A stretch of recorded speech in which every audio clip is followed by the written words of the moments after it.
कोकणी गौरीमध्ये मी गौरी तुमच्या सगळ्यांचं हार्दिक स्वागत करते। आज आहोंच्या फरमाईशीवर मी उपमा करते। तर गॅसवरती आपण कढई तापत ठेवली आहे, त्याच्यात थोडंसं तूप घालायचं।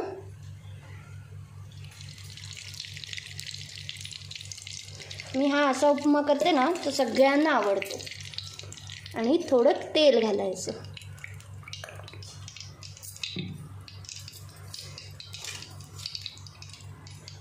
बघा, असं छान उकळू द्यायचं। आता पावसाळा आहे, त्यामुळे आम्ही काय करतो, रवा वगैरे अगोदरच भाजून ठेवतो। आता असं छान जिरं घालायचं आणि ते असं मस्त तडतडू द्यायचं।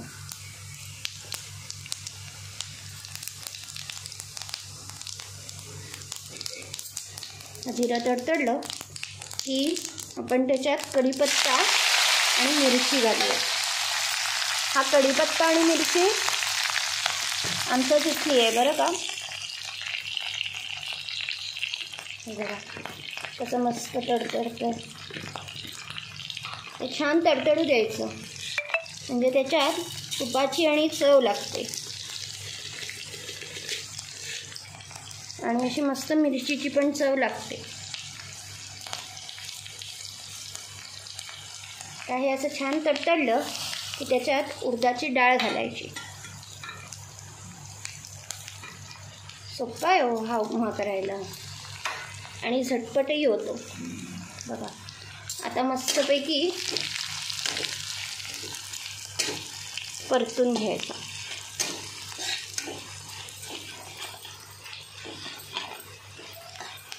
हा बघा, आता त्याच्यात कांदा,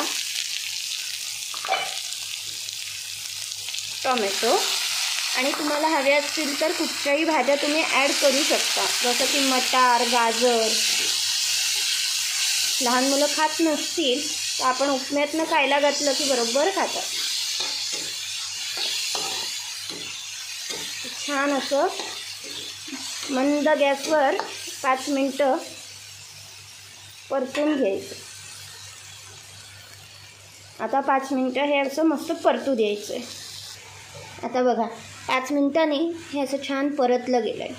तर त्याच्यात चवीनुसार मीठ, जेवढं आपल्याला हवं तेवढं घालायचं, आणि 1 चमचा साखर घालायची।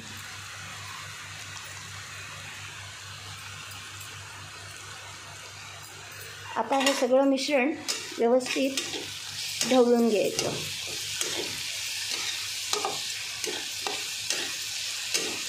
हे बघा,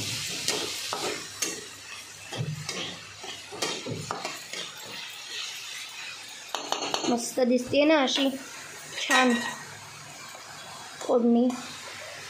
आता हा भाजलेला रवा आपण या फोडणीत ओतून घ्यायचा।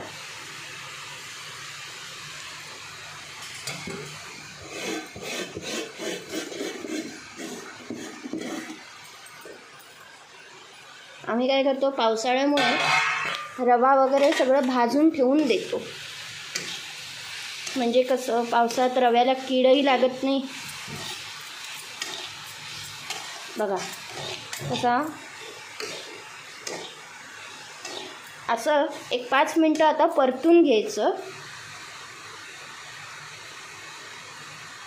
हे बघा, आता 5 मिनटं असं सगळं एकजीव करून घेऊन झाल्यावर आपल्याला अंदाजे पाणी घालायचं आहे। जर कोणी पहिल्यांदा हा उपमा करत असेल तर 1 वाटी रव्याला 1.5 वाटी पाणी पुरतं।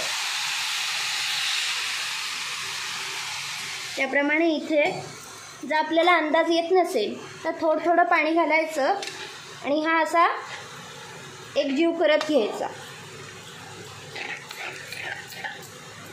आता हे बघा, ह्याच्यात थोडं अजून पाणी लागणार आहे, त्यामुळे मी ह्याच्यात अजून थोडं पाणी घालते।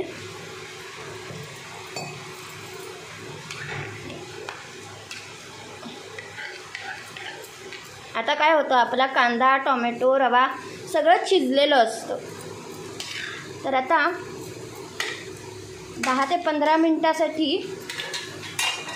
आपण ह्याला झाकून ठेवूयात. आता 5 मिनिटं झालेली आहेत. आपण झाकण उघडून बघूयात. हा बघा कसा असा मस्त रवा शिजला आहे.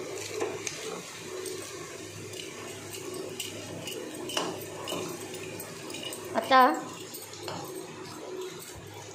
एक छान चव येण्यासाठी थोडंसं रव्याच्या बाजूने तूप सोडायचं.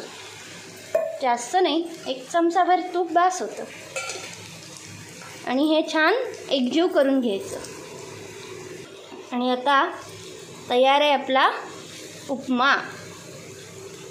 तर ही रेसिपी तुम्हाला कशी वाटली हे कमेंट करून सांगायला विसरू नका. आणि कोकणी गौरी या माझ्या चॅनलला सबस्क्राईब करायलाही विसरू नका. बाय.